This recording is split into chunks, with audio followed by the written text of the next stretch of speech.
মা, আজকে খুব পাপড়ি চাট খেতে ইচ্ছা করছে, একটু বাইরে বিকালবেলা নিয়ে যাবে গো? কেন বাইরে গিয়ে পাপড়ি চাট খাবি কেন? পাপড়ি চাট যদি ঘরেই বানিয়ে দিই। তুমি ওরা লাল চাটনিটা বানাতে পারবে? আরে লাল চাটনি, সবুজ চাটনি, পাপড়ি আমি সব কিছু বাড়িতেই বানিয়ে দেব। প্রথমে আমি পাপড়ি চাটের পাপড়িটা বানিয়ে নেব, তার জন্য ময়দা মেখে নেব। একটা পাত্রের মধ্যে 500 গ্রাম ময়দা নিয়ে নিয়েছি। এর মধ্যে দিয়ে দেব হাফ চামচ কালো জিরে, স্বাদ মতো নুন, আর দেব 2 চামচ সাদা তেল। সমস্ত শুকনো উপকরণগুলো ময়দার সঙ্গে খুব ভালোভাবে মিশিয়ে নিতে হবে, যাতে ময়ামটা খুব ভালো করে হয়। প্রয়োজন মতো নর্মাল টেম্পারেচারে জল নিয়ে একটা নরম ডো বানিয়ে নেব।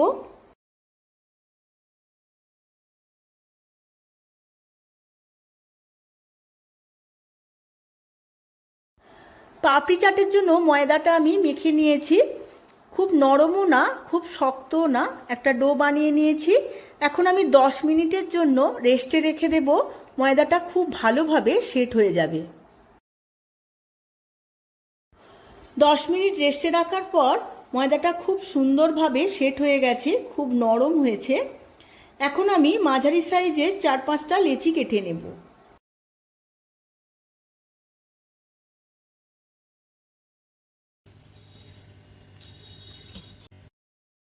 এখন একটা লেচি নিয়ে আমি গোল করে রুটির মতো করে বেলে নেব। একদম পাতলা করে বেলতে হবে।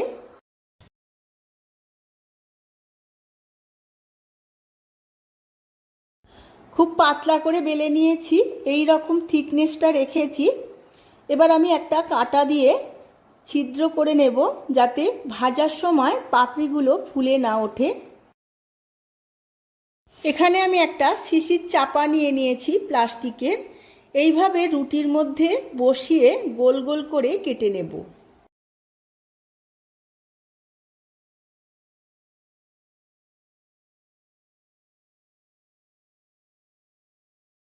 এইভাবে গোল কাটা অংশ ছাড়া বাকি ময়দাটা এইভাবে তুলে নিতে হবে, যাতে গোল অংশগুলো কোনোভাবে বেঁকে না যায়। সাবধানে তুলতে হবে। দেখুন বন্ধুরা, অনেকগুলো পাপড়ি আমার কাটা হয়ে গেছে। এইভাবেই আমি বাকি পাপড়িগুলোও কেটে নেব।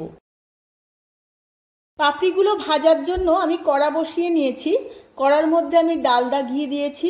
আপনারা চাইলে সাদা তেলও দিতে পারেন, কিন্তু ডালদা ঘি দিয়ে পাপড়িগুলো ভাজলে অনেক বেশি ক্রাঞ্চি হবে। সমস্ত পাপড়িগুলো ভাজার জন্য একদম রেডি। এদিকে ঘিটাও আমি অনেকটা গরম করে নিয়েছি।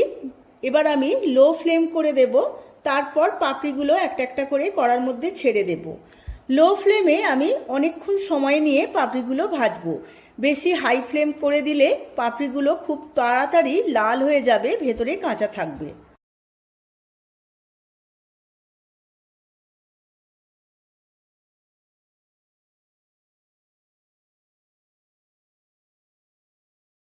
গ্যাসের ফ্লেমটা একদম লো করে দিয়ে পাপড়িগুলো অনেকক্ষণ সময় নিয়ে ভাজতে হবে। আমি এইভাবে 10 থেকে 15 মিনিটের মতো সিঙাড়ার মতো করে ভেজে নেব। পাপড়িগুলো খুব ভালো করে ভাজা হয়ে গেছে। এবার ছাঁকনির মধ্যে দিয়ে ঘিটা ঝেড়ে আমি পাপড়িগুলো তুলে নেব। দেখুন বন্ধুরা, আওয়াজ শুনেই বোঝা যাচ্ছে কতটা ক্রাঞ্চি হয়েছে। এইভাবে আমি সমস্ত পাপড়িগুলো ভেজে নেব। দেখুন বন্ধুরা, আমার পাপড়ি চাটের পাপড়ি একদম রেডি হয়ে গেছে। আমি সার্ভ করে নিয়েছি। এইভাবে পাপড়ি বানিয়ে জিপলক প্যাকেট বা কন্টেনারে আপনারা স্টোর করে রাখতে পারেন। এবার আমি পাপড়ি চাটের জন্য খেজুর দিয়ে মিষ্টি চাটনিটা বানিয়ে নেব। তার জন্য নিয়েছি খেজুর, নিয়েছি আখের গুড়, ভাজা মশলা, লাল লঙ্কার গুঁড়ো, বিট লবণ আর সাধারণ লবণ, নিয়েছি শুকনো লঙ্কা আর সর্ষে, আর এখানে নিয়েছি পাকা তেঁতুল, আর সর্ষের তেল তো লাগছে। এখানে একটা পাত্রে হালকা কুসুম গরম জল নিয়ে নিয়েছি। পাকা তেঁতুলটা এই গরম জলের মধ্যে ভিজিয়ে নেব, যাতে খুব সহজেই তেঁতুলের কাঁচটা বেরিয়ে যায়। খেজুর নিয়ে নিয়েছি 200 থেকে 250 গ্রাম। সমস্ত খেজুরের বীজগুলো আমি বের করে নিয়েছি। এখন গরম জলে ভিজিয়ে আমি খেজুরটা নরম করে নেব। খেজুরটা আমার অনেকটাই ভিজে গেছে, নরমও হয়ে গেছে। এখন মিক্সিং জারেতে সমস্ত খেজুরটা নিয়ে নেব। এবার অল্প একটু জল দিয়ে একটা মিহি পেস্ট বানিয়ে নেব। তেঁতুলটা ভিজে গিয়ে খুব নরম হয়ে গিয়েছিল, আমি কাঁচটা বের করে নিয়েছি। এবার ছাঁকনিতে করে আমি তেঁতুলটা ছেঁকে নেব।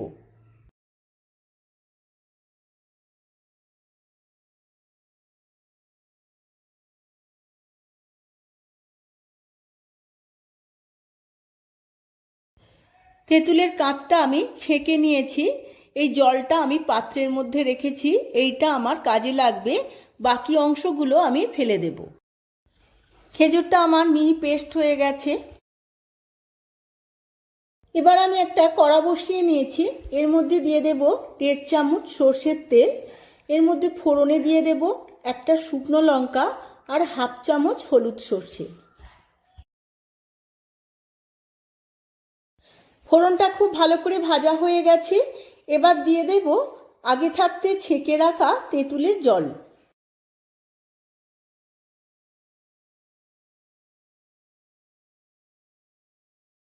তেঁতুলের জলটা ফুটে এসেছে, এবার দিয়ে দেব খেজুরের পেস্ট।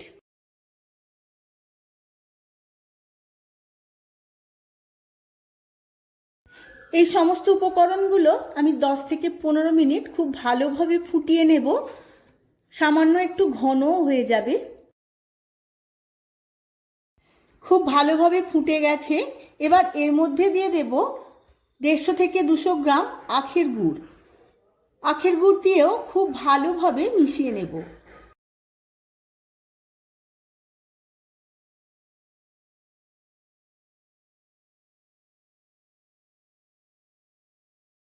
আখের গুড় দিয়ে আমি 1 থেকে 1.5 মিনিট ভালোভাবে ফুটিয়ে নিয়েছি।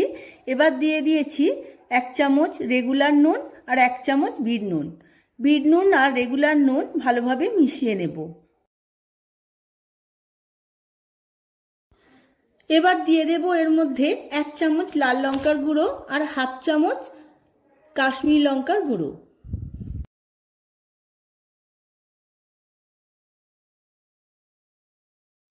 এরপরেও আমি 1 মিনিট ফুটিয়ে নেব।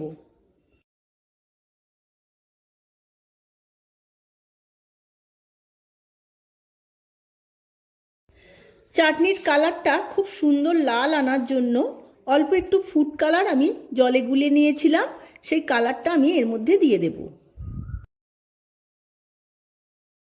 চাটনিটা আমার হয়েই গেছে। এবার সবার শেষে দিয়ে দেব ভাজা মশলার গুঁড়ো 1 চামচ। এই ভাজা মশলার গুঁড়োর মধ্যে রয়েছে 1 চামচ ধনে, 1 চামচ জিরে, 1 চামচ মৌরি আর 2টো শুকনো লঙ্কা। সমস্ত কিছু ভেজে নিয়ে পুড়িয়ে নিয়েছি।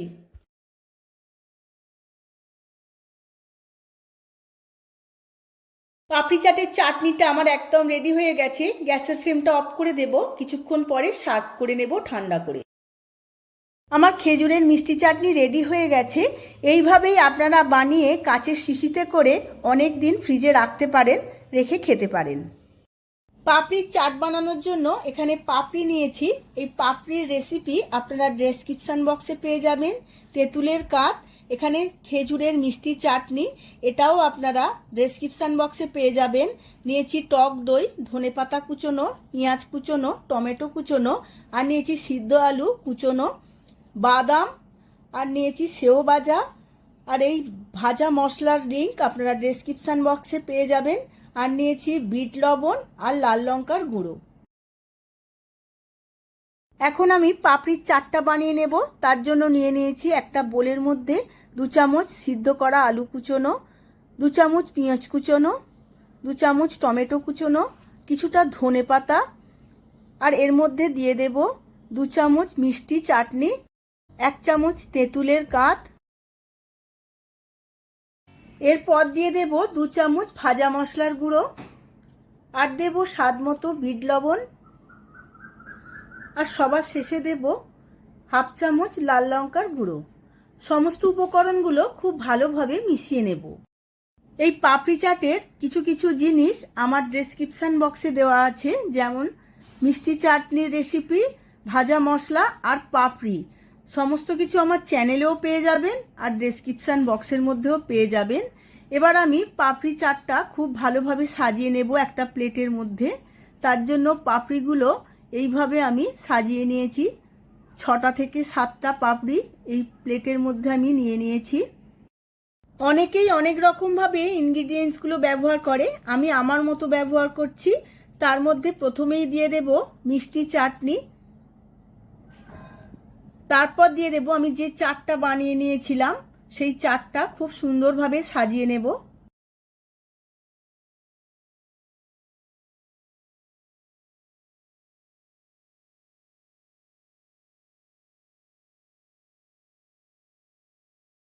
এই চাটের ওপরে দিয়ে দেব আরও একটু অল্প করে মিষ্টি চাটনি আর তেঁতুলের কাঁধ। তারপর দিয়ে দেব টক দই। আমি টক দইটা আগে থাকতেই ফেটিয়ে নিয়েছিলাম। টক দইয়ের পরিমাণটা আপনারা যেমন খাবেন তেমনই দেবেন। এর ওপরে দিয়ে দেব কিছুটা বাদাম। বাদামের পরিমাণটা আপনারা যেমন খাবেন তেমনই দেবেন। এরপর ওপরে দিয়ে দেব কিছুটা ভাজা মশলার গুঁড়ো। এরপর দিয়ে দেব ঝুরি ভাজা বা সেও ভাজা। সেও ভাজা আগে থাকতে দিলে নিয়ে যাবে, তাই আমি সবার শেষে দিলাম। আপনারাও সবার শেষেই ঝুরি ভাজাটা দেবেন। এবার দিয়ে দেব কিছুটা ধনেপাতা কুচোনো, আর সবার শেষে দিয়ে দেব অল্প একটু বিট নুন আর লঙ্কার গুঁড়ো। তাহলেই রেডি হয়ে যাবে একদম দোকানের মতো। পাপড়ি চাট রেডি হয়ে গেছে। এই পাপড়ি চাট একদম দোকানের মতোই হয়, না খেলে বোঝা যায় না। আপনারাও আমার মতো করে একবার বাড়িতে বানিয়ে ফেলুন, আর কেমন হয়েছে আমার কমেন্ট বক্সে কমেন্ট করে জানাতে ভুলবেন না। ভিডিওটা যদি ভালো লেগে থাকে ভিডিওটিতে প্রচুর প্রচুর লাইক, শেয়ার, কমেন্ট করবেন। আজ তাহলে আসি, আবার দেখা হবে পরবর্তী ভিডিওতে।